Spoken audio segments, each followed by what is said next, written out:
Hello everyone, this is Utkarsh with the Mathematics Class 11 Chapter 1 Sets Part 3। इससे पहले कि आप इस ट्यूटोरियल को देखें, मैं आपको रिकमेंड करूंगा कि इस चैप्टर के पार्ट 1 और पार्ट 2 को भी आप देखें, जिससे आपके बेसिक कॉन्सेप्ट्स क्लियर हों, तो जिससे कि आपको ये जो ट्यूटोरियल है काफ़ी अच्छे से समझ में आए। लेकिन फिर भी अगर आपके पास समय की कमी है तो आप यहाँ से भी स्टार्ट कर सकते हैं। मैंने इस वीडियो के अंदर भी सारे बेसिक कॉन्सेप्ट को बहुत अच्छे से क्लियर करने का प्रयास किया है और उम्मीद है मुझे आपको बहुत अच्छे से समझ भी आए। और write the following sets in the roster form. तो ये जो हमको क्वेश्चन के अंदर फॉर्म में दिया है उसको हम सेट वेल्डर मेथड बोलते हैं, सेट को रिप्रेजेंट करने का।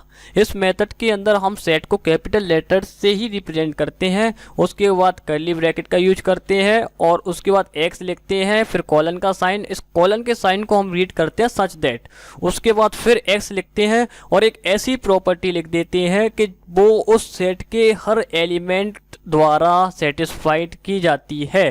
इसमें पहले मेरे को ये दिया है सेट बिल्डर मेथड में x ग्रेटर देन -3 है, लेस देन 7 है। तो ग्रेटर देन -3, तो मैंने आपको बताया था इंटीजर्स क्या होते हैं। इंटीजर्स मेरे पास सेट होता है -3, -2, -1, 0, 1, 2, 3 एंड सो ऑन कंटिन्यूसली। तो इसमें बोल रहे मेरे से x ग्रेटर देन -3 है, तो -3 से बड़ा इंटीजर मेरे पास क्या हो गया, -2, -1, 0, 1, 2, 3, 4, 5 एंड 6। तो जो हमारे पास सेट होगा ये हमारे पास होगा a इज इक्वल टू -2, -1, 0, 1, 2, 3, 4, 5, 6। तो और ये हमारे पास सेट बिल्डर मेथड है और ये जो हमारे पास मेथड है ये हमारे पास रोस्टर मेथड। अगला जो क्वेश्चन है हमारे पास b is equal to curly bracket x such that x is a natural number less than 6। तो इसमें जो रिस्ट्रिक्शन है हमारे पास, अब सबसे पहले नेचुरल नंबर होता क्या है। नेचुरल नंबर मैंने आपको बताया काउंटिंग नंबर होता है 1, 2, 3, 4, 5, 6 एंड सो ऑन। तो यहाँ पे वो बोल रहे रिस्ट्रिक्शन है लेस देन 6, तो सीधी सी बात है इसके अंदर जो एलिमेंट आएंगे 1, 2, 3, 4, 5। अगला जो क्वेश्चन है हमारे पास वो है c is equal to curly bracket x such that x is a 2 digit natural number such that the sum of its digit is 8। तो जो 2 डिजिट नंबर है उसकी डिजिट का सम 8 कब होगा, पहली डिजिट 1 हो, दूसरी डिजिट 7 हो, सम कितना होगा इनका 1 + 7 = 8। पहली डिजिट 2 हो, दूसरी 6 हो, 2 + 6 = 8। पहली डिजिट 3 हो, दूसरी 5 हो, 3 + 5 = 8। पहली डिजिट 4 हो, दूसरी 4 हो, 4 + 4 = 8। पहली 5, दूसरी 3 होनी चाहिए, पहली 6, दूसरी 2, पहली 7, दूसरी 1 और पहली 8, दूसरी 0। लेकिन अब मैं इसके आगे 8 के आगे जाता हूँ तो 9, इसका मतलब 9 + 0 भी अगर मैं करता हूँ, 9 + 1 भी करता हूँ तो वो 8 से ज़्यादा जाएगी। इसका मतलब मुझे जो सेट चाहिए था वो इतना मुझे मिल गया, इसके आगे जाने की ज़रूरत नहीं है। तो यही केवल 2 डिजिट नंबर हैं जिनका सम 8 होगा और जो सेट होगा हमारे पास वो ये रहा सेट। Okay, next question. जो नेक्स्ट क्वेश्चन है वो है हमारे पास d is equal to x such that x is a prime number which is divisor of 60। तो सबसे पहली तो बात मुझे ये पता चल रही है x एक प्राइम नंबर है और वो 60 का डिवीज़र भी है। तो हम क्या करते हैं, सबसे पहले 60 के प्राइम फैक्टर निकाल लेते हैं। प्राइम फैक्टर निकालने के लिए हमने सबसे पहले 2 से डिवाइड किया, फिर 2 से डिवाइड किया, फिर 3 से और 5। तो हमारे पास प्राइम फैक्टर 2, 2, 3 और ये 5, ये हमारे पास प्राइम फैक्टर आ गए। तो ये जो प्राइम फैक्टर हैं ये ऐसे नंबर हैं जो 60 को डिवाइड करते हैं। डेट मीन्स ये सेट ऑफ डिवीजर है। 2, 3 and 5 are the elements of the set, hence the set it's 2, 3, 5। अब अगर आप सोच रहे होंगे इसमें तो दो है, इसमें केवल एक क्यों है, तो आपको बता दूं मैं सेट में कभी भी रिपीट नहीं करते हैं उसके एलिमेंट को। रोस्टर फॉर्म में सेट को लिखते टाइम उसका जो सीक्वेंस होता है या जो एलिमेंट्स का क्रम होता है वो मायने नहीं रखता है, मैं जैसे चाहे वैसे लिख सकता हूँ उनको। तो जैसा कि इसमें देखिए 12 लेटर्स हैं और जो TRO ये रिपीटेड है, तो इनको केवल एक ही बार लिखेंगे और जो एक बार लिखने के बाद जो सेट आएगा हमारे पास वो होगा TRIGONME पाई। ये जो नेक्स्ट क्वेश्चन है f is equal to the set of all letters in the word BETTER। तो इसमें आप देख सकते हैं E 2 बार है और T 2 बार है, तो इनका जो सेट होगा रोस्टर फॉर्म में वो होगा BETR। ये देखिए BETR। अगला जो क्वेश्चन है हमारे पास, write the following set in the set builder form. अब जो क्वेश्चन दिए हमें, हमको इनको सेट बिल्डर फॉर्म में लिखना है। तो सेट बिल्डर फॉर्म मैं आपको फिर एक बार बता दूं, सेट बिल्डर फॉर्म क्या होता है। इसमें हम जो सेट होता है उसको कैपिटल लेटर से ही रिप्रेजेंट करते हैं, फिर हम कर्ली ब्रैकेट लगाते हैं, उसके बाद हम एक्स लिखते हैं, फिर उसके बाद कॉलन साइन जिसे हम सच दैट बोलते हैं, फिर उसके बाद दोबारा एक्स लिखते हैं, और एक ऐसी प्रॉपर्टी जो कि उस सेट के सारे एलिमेंट सेटिस्फाइड करते हैं वो लिख के कर्ली ब्रैकेट को बंद कर देती है। तो इसके बाद पहला क्वेश्चन ये वो है, वो बोल रहे हैं 3, 6, 9, 12।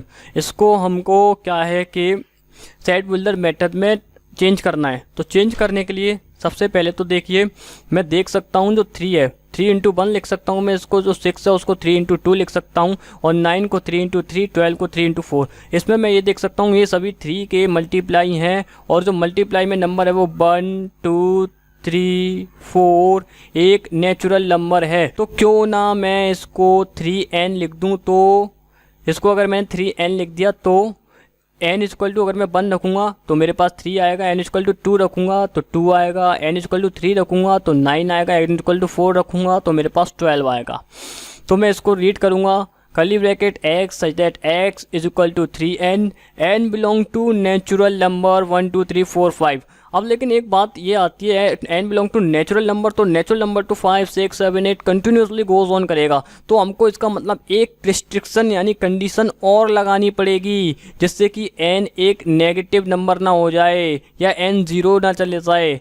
इसके लिए हम क्या करेंगे, n को ग्रेटर इक्वल टू 1 और लेसर इक्वल टू 4 की रिस्ट्रिक्शन लगा देंगे। अब अगर लेसर इक्वल टू 4 तो केवल हम 4 तक वैल्यू रख सकते हैं इसके अंदर। अब हम इसके अंदर 5 वैल्यू रख ही नहीं सकते, अगर 5 की वैल्यू रखेंगे तो 15 आ जाएगा, और 15 इसके अंदर बिलोंग नहीं करता है, इसलिए जो हमारे पास सेट आएगा वो यही आएगा। अगला क्वेश्चन, अब जो नेक्स्ट क्वेश्चन है इसको हमको सेट बिल्डर फॉर्म में ही लिखना है। तो देख लेते हैं इसको सेट बिल्डर फॉर्म में कैसे लिखेंगे। तो जैसा कि आप देख सकते हैं इसके अंदर 2 को मैं लिख सकता हूँ 2 की पावर 1, और 4 को लिख सकता हूँ मैं 2 का स्क्वायर, 8 को लिख सकता हूँ 2 का क्यूब, 16 को 2 की पावर 4, 32 को 2 की पावर 5। तो मैंने एक बात देखी इधर 1, 2, 3, 4, 5, इसका मतलब जो हर 2 की पावर है वो नेचुरल नंबर है, और नेचुरल नंबर कंटिन्यूस हो रहा है इधर 5 तक, है ना। तो इसकी जो प्रॉपर्टी बनती है उसको 2 की पावर n बना सकते हैं हम। तो दैट मीन्स इसको मैं लिख सकता हूँ curly bracket x such that x is equal to 2 की power n, n belong to natural number. Okay, लेकिन रिस्ट्रिक्शन तो लगानी पड़ेगी, n greater equal to 1 value हो और n लेसर इक्वल टू 5 हो। अगर हम लेसर इक्वल टू 5 नहीं लगाएंगे तो इसकी कंटिन्यूस वैल्यू चली जाएगी आगे, कंटिन्यूस वैल्यू n की पावर 6 रख देंगे तो 6 यानी 64, और 64 इसको बिलोंग नहीं करेगा। तो n लेसर इक्वल टू 5, आपको बता दूं ये जो साइन है ये होता है ग्रेटर इक्वल टू का साइन, और ये होता है लेसर इक्वल टू का साइन। तो n greater equal to 1, lesser equal to 5। Let us move to the next question. Roster form में लिखा है हमारे पास 5, 25, 125, 625। इसको हमको चेंज करना है सेट बिल्डर फॉर्म में। तो ठीक है, हम इसमें देख सकते हैं 5 इज इक्वल टू 5 की पावर 1 है, 25 इज इक्वल टू 5 का स्क्वायर, और 125 इज इक्वल टू 5 का क्यूब, और 625 इज इक्वल टू 5 की पावर 4। तो सीधी सी बात है, मैं इसमें लिख सकता हूँ 1, 2, 3, 4। तो इसको मैं सीधी सी रिप्रेजेंट कर सकता हूँ 5 की पावर n को।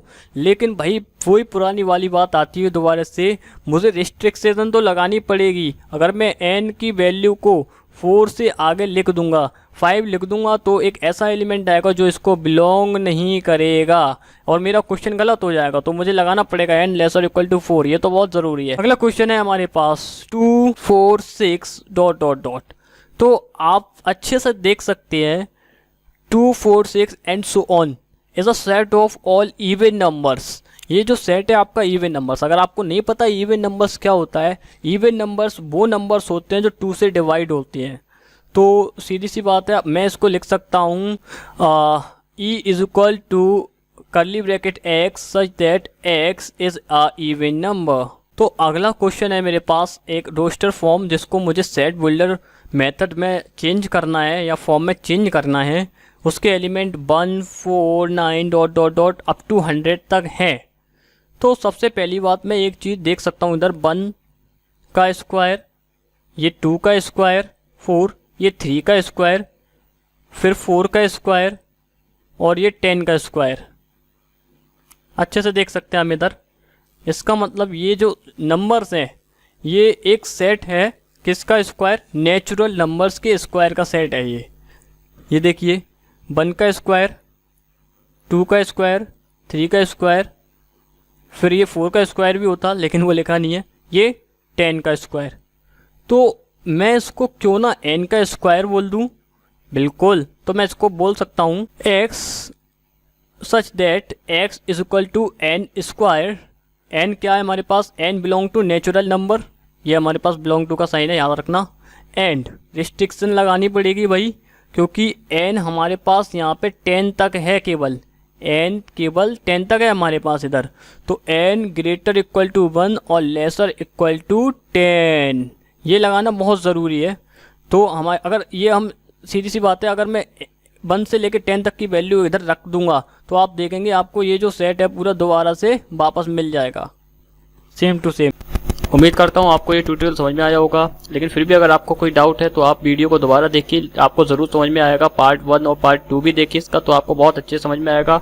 अगले पार्ट में हम इसको जो एक्सरसाइज 1.1 है पूरा एंड कर देंगे, ख़त्म कर देंगे इसको। और अगर आप इस ट्यूटोरियल की PDF चाहते हैं तो मुझे व्हाट्सएप पे मैसेज कीजिए और चैप्टर का नाम लिख दीजिए, मैं आपको PDF सेंड कर दूंगा।